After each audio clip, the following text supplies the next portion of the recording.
Assalamualaikum warahmatullahi wabarakatuh. Perkenalkan, nama saya Tika Permata Asri dengan NPM 104230008 dari program studi akuntansi. Dalam video kali ini, saya akan menjelaskan materi tentang takotul insan atau potensi manusia. Nah, menurut KBBI, potensi itu adalah kemampuan yang dapat dikembangkan atau kekuatan, kesanggupan, dan daya. Sedangkan manusia itu menurut KBBI itu adalah makhluk yang berakal budi. Jadi, potensi manusia itu adalah suatu hal yang memungkinkan seseorang untuk mengembangkan kekuatan, kesanggupan, dan daya.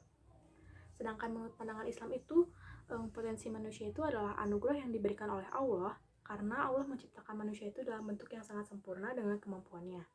Maka dari itu, Allah membekali manusia dengan segenap potensi yang ada. Nah, potensi-potensi tersebut itu antara lain yang pertama itu ada potensi jasmani, potensi rohani, dan potensi akal. Dengan ketiga potensi tersebut, manusia itu diberi kemampuan untuk menentukan dan memilih jalan hidupnya sendiri. Manusia itu diberi kebebasan untuk menentukan takdirnya sendiri dengan memanfaatkan potensi yang mereka punya. Dengan catatan kelak akan dipertanggungjawabkan di akhir nanti ya. Apakah manusia itu akan menghadapinya dengan sikap amanah atau dengan sikap khianah? Yang pertama itu ada potensi pendengaran atau asamu. Nah, pendengaran itu adalah kemampuan mengenali suara ya. Nah, kita tuh harus mendengarkan yang baik-baik aja gitu. Nah, sedangkan menurut Islam itu pendengaran itu adalah mendengarkan ajaran-ajaran agama Allah yang diberikan melalui rasul-rasulnya. Yang kedua itu ada potensi penglihatan atau al-basaru. Allah menganugerahi potensi penglihatan kepada manusia. Nah, potensi penglihatan manusia itu sangat besar karena dengan penglihatan itu kita dapat membedakan berbagai macam objek yang akan lahir penafsiran dari apa yang kita lihat itu. Nah, kita juga akan melihat, memandang, dan memperhatikan kejadian yang terjadi di alam semesta ini. Yang ketiga itu ada potensi hati atau al-fuadu. Menurut Al-Ghazali dan Al-Muhasibi itu, hati itu adalah raja yang akan mengawalkan semua kegiatan yang dilakukan oleh roh, nafsu, dan akal.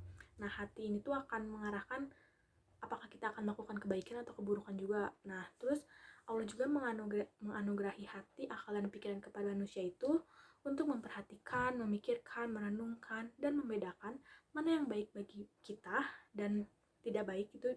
Terus juga membedakan mana yang bermanfaat dan juga yang tidak bermanfaat. Manusia itu diberi tanggung jawab oleh Allah SWT. Nah, dalam tanggung jawab itu harus menjalankannya dengan selalu beribadah kepadanya. Namun dalam tanggung jawab ini tuh kita akan diberi dua pilihan nih. Kita tuh akan menghadapinya dengan sikap amanah atau dengan sikap khianah.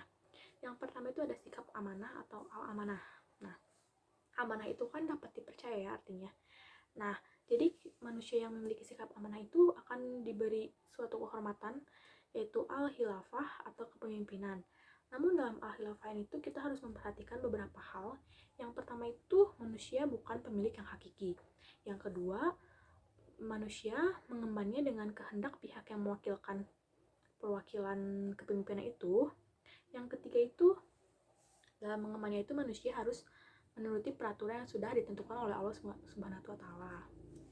Allah Subhanahu wa Ta'ala menyebutkan bahwa salah satu ciri-ciri orang yang beriman itu adalah mereka yang bertaubat, yang beribadah, yang memuji, yang melawat, yang suku, yang sujud, yang menyuruh berbuat ma'ruf dan yang mencegah munkar, dan yang memelihara hukum-hukum Allah, dan bergembiralah orang-orang mukmin itu. Quran Surat At-Taubat ayat 112. Sikap al-khianat. Sikap al-khianat itu kebalikannya dari al-amanah yang artinya itu tidak dapat dipercaya. Nah, jadi orang-orang yang memiliki sikap khianat itu Allah akan mengazabnya dan menghinanya ya. Auzubillahi ya. Mereka ini tuh tidak mau menggunakan potensi manusianya itu untuk beribadah. Ya, Allah juga memberikan berbagai perumpamaan yang hina. Yang pertama itu ada kal-an'am, yaitu bagaikan binatang ternak, yang dijelaskan dalam Quran Surat Al-A'raf ayat 179. Yang kedua itu ada kal-kalbi, yaitu seperti anjing, yang dijelaskan dalam Quran Surat Al-A'raf ayat 176. Yang ketiga ada kal-kirdi, seperti monyet, dan al-kizir, seperti babi, yang dijelaskan dalam Quran Surat Al-Maidah ayat 60. Yang keempat itu ada al-kasabi, yaitu seperti kayu, yang dijelaskan dalam Quran Surat Al-Munafikun ayat 4, Yang kelima itu ada al-hijarah, yaitu seperti batu yang dijelaskan dalam Quran surat Al-Baqarah ayat 74.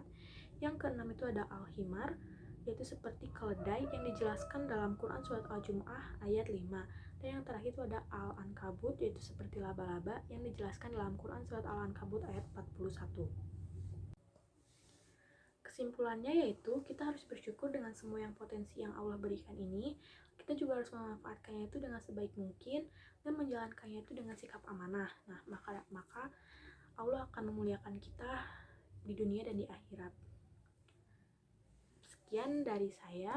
Mohon maaf bila ada kata yang kurang baik. Terima kasih. Wassalamualaikum warahmatullahi wabarakatuh.